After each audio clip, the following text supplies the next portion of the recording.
கிறிஸ்துவில் அன்பானவர்களே, ஆண்டவரும் இரட்சகருமான இயேசு கிறிஸ்துவின் விலையேறப்பெற்ற நாமத்திலே உங்களை வாழ்த்துகிறேன். கர்த்தர் உங்களை ஆசீர்வதிப்பார்.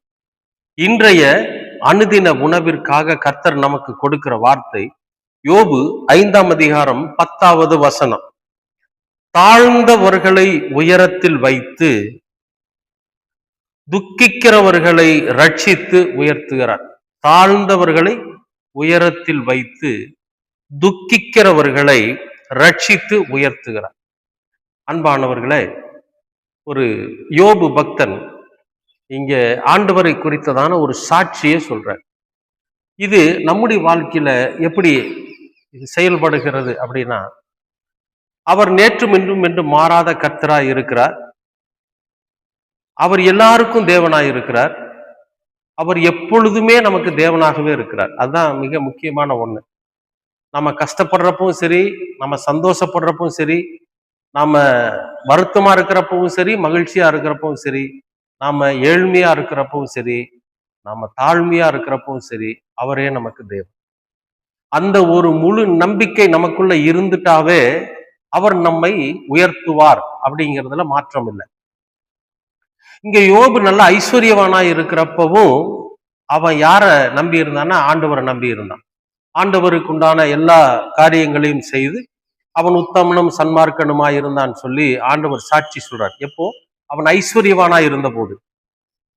இப்போ ஏழ்மையா இருக்கிறான், எல்லாத்தையும் இழந்து போய் இருக்கிறான். அப்பவும் அவனுக்கு யார் மேல நம்பிக்கை வச்சிருக்கிறான்னா ஆண்டவர் மேலதான் நம்பிக்கை வச்சிருக்கான். அவன் உயர்ந்த இடத்துல இருந்த போதும் அவரே நம்பிக்கை, அவன் தாழ்ந்த இடத்துல இருந்த போதும் அவரே அவனுக்கு நம்பிக்கை. அது மாதிரி நம்முடைய வாழ்க்கையில நாமும் கூட யோபுவை போல எல்லா சூழ்நிலையிலையும் கர்த்தரையே நம்பி நாம இருக்கிறோம் அப்படின்னு வைங்களேன். அப்ப நம்முடைய நிலைமை தாழ்மையான நிலைமையாக இருந்தாலும் சரி, ஒரு தாழ்ந்து போன நிலையா இருந்தாலும் சரி, நிச்சயமாகவே கர்த்தர் நம்மை உயர்த்துவார். இப்போ இந்த உலக வாழ்க்கையில மேடு பள்ளங்கள் நிறைய இருக்கும். சில நேரங்கள்ல நமக்கு ஒரு நல்ல ஒரு வாய்ப்பு கிடைக்கும், நல்ல ஒரு வருமானம் கிடைக்கும்.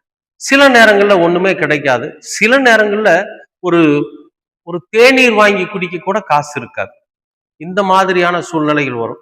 சில நேரங்கள்ல நம்ம என்ன ஆசைப்படுறோமோ அதை வாங்கி சாப்பிட்றதுக்கும் அதிகமான பணம் நம்ம கையில இருக்கும்.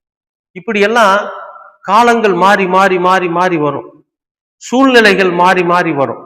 அப்ப எல்லா சூழ்நிலைகளிலுமே கர்த்தரையே நம்பி இருக்கு. அதாவது நமக்கு தேவைக்கு அதிகமாக கொடுத்ததுக்காக நன்றியும், தேவைக்கு அதிகமாக பெற்றுக்கொண்டதினாலே அதை நாம கடவுளை மீறி வீணான காரியங்களை செய்யாம கடவுளுக்கு பயந்து அதை சரியானபடி நாம செலவிடவும், நம்மிடத்துல எதுவுமே இல்லாதப்ப ஆண்டவரே என்னிடத்துல எதுவுமே இல்லை, எனக்கு நீங்க கொடுக்கணும்னு சொல்லி அவர்கிட்ட கேட்கிறதும், ஒரு தகப்பன் இடத்துல நாம் எப்படி கேட்கிறோமோ அது போல நாம் தேவனிடத்துல கேட்டு பெற்றுக்கொண்டு அதன்படி நாம நடக்கிறப்ப நம்மை அவர் உயர்த்தும். அதுதான் உண்மை. நம்ம வாழ்ந்தாலும் தாழ்ந்தாலும் உயர்ந்தாலும் அவரையே நம்பி இருக்கணும். யோபு அப்படித்தான் இருந்தார். அதனாலதான் இந்த வார்த்தையை சொல்றாரு. அவர் என்ன சொல்றாரு? தாழ்ந்தவர்களை உயரத்தில் வைத்து துக்கிக்கிறவர்களை ரட்சித்து உயர்த்துவார். துக்கிக்கிறவர்னா துக்கத்தோட இருப்பான். சில பேருக்கு பாத்தீங்கன்னா ரொம்ப தாங்க முடியாத இருக்கும். எல்லாத்தையும் எல்லாரும் எல்லா சூழ்நிலையிலும் தாங்கிக்கிடுவாங்கன்னு சொல்ல முடியாதுல்ல, இல்லையா? சில பேர் கொஞ்சம் மன தைரியம் உள்ளவங்க, சரி வரட்டும் பார்க்கலாம், எதுவா இருந்தாலும் பார்க்கலாம் விடுங்க. எப்ப இன்னைக்கு இந்த சூழ்நிலை இருக்கு, நாளைக்கு இந்த சூழ்நிலை மாறும் அப்படிங்கிற தைரியம் சில பேருக்கு இருக்கு.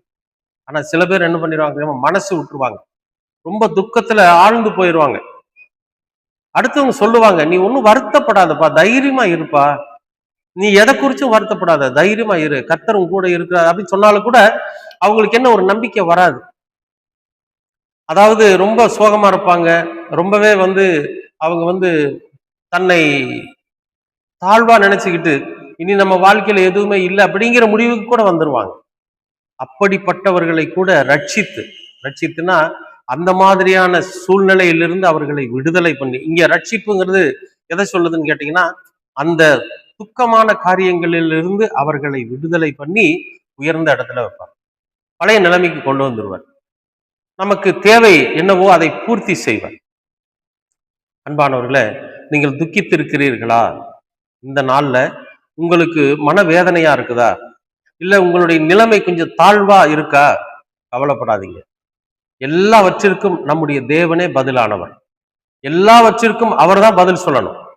நம்ம தாழ்ந்தாலும், நம்ம வாழ்ந்தாலும், நம்ம வீழ்ந்தாலும் அவர்தான் பதில் சொல்லணும். சங்கீதக்காரன் ஒரு இடத்துல சொல்லியிருப்பாரு, நாங்கள் வீழ்ந்தாலும் சேதம் அடைகிறது கிடையாது. நாங்க கீழே விழுந்துட்டோம், ஆனாலும் நாங்க என்ன ஆகுறது இல்ல, அதனால சேதம் அடைகிறது இல்ல, நாங்க அழிஞ்சு போறது இல்ல, மறுபடியும் எழுந்து நிற்போம் அப்படின்னு சொல்லுவார். அது போல நாங்க வீழ்ந்தாலும் ஆண்டவரே நீர் எங்களை கரம் பிடித்து எங்களை நிலை நிறுத்தி உயர்த்துகிற தேவனா இருக்கிறீர் அப்படின்னு சொல்லி ஆண்டவர் மேல முழு நம்பிக்கை வச்சு அவரை நோக்கி உங்கள் கரங்களை நீட்டி உட்கார்ந்துருங்க. நிச்சயமாகவே நம்முடைய கரங்களை பிடித்து நம்மை உயர்த்துவார். நம்புறீங்களா? கண்டிப்பா உயர்த்துவார். நீங்க எதுக்கும் கவலைப்படாதீங்க. இப்போதைக்கு நம்முடைய சூழ்நிலை கொஞ்சம் தாழ்வா இருக்கலாம், நம்முடைய மனசு கொஞ்சம் துக்கம் அடைஞ்சிருக்கலாம். இவை எல்லாவற்றிற்கும் பதிலாக கர்த்தர் நம்மை உயர்ந்த ஸ்தானத்துல வைக்க போகிறார். மனம் உடைஞ்சிடாதீங்க, தைரியத்தோட இருங்க. எல்லாவற்றிற்கும் கர்த்தரே செய்வார்னு சொல்லி உங்கள் கரங்களை தேவ சமூகத்துக்கு நேராக நீட்டி அமர்ந்திருங்க. உங்கள் கரங்களை பிடித்து உயர்த்துவார். அவர்தான் நம்முடைய தேவன். விசுவாசிக்கிறீங்களா? அன்பின் பரலோக பிதாவே, அருமையான நல்ல இந்த அனுதின உணவிற்காக நன்றி. இந்த நாளை நீர் ஆசீர்வதித்து கொடுத்திருக்கிறீர், அதற்காகவும் நன்றி. ஆண்டவரே, தாழ்ந்தவனை உயர்ந்த இடத்துல வைக்கிற தேவன், துக்க முகத்தோடு அழுது கொண்டிருக்கிறவனுக்கு விடுதலை கொடுத்து ரட்சிப்பு கொடுத்து அவனையும் உயர்த்துகிற தேவனாய் நீர் இருக்கிறீர். நாங்கள் எங்களுடைய சூழ்நிலையின் நிமித்தம், எங்களுடைய கஷ்டங்களின் நிமித்தம் நாங்கள் துக்கித்துக் கொண்டிருக்கிறோம். நீர் எங்களை ரட்சித்து விடுதலை பண்ணி உயர்ந்த ஸ்தானத்துல நீர் எங்களை வைக்க வேண்டுமாய் செபிக்கிறோம். இதோ எங்களுடைய கரங்களை உடைய பரிசுத்த பர்வதத்திற்கு நேராக நாங்கள் ஏறெடுத்திருக்கிறோம். நீர் எங்கள் கரங்களை பிடித்து, எப்படி கடலிலே மூழ்கி கொண்டிருந்த பேதுருவை அவருடைய கரத்தை பிடித்து நீர் அவரை மீண்டுமாய் அவரை உயர்த்தினீரோ, அதுபோல எங்களையும் கர்த்தர் உயர்த்த வேண்டுமாய் செபிக்கிறோம். உம்முடைய கிருபை எப்பொழுதும் எங்களோடு கூட இருக்கட்டும். இரட்சகராம் இயேசு கிறிஸ்துவின் வழியாய் கேட்கிறோம் நல்ல பிதாவே. ஆமேன், ஆமேன்.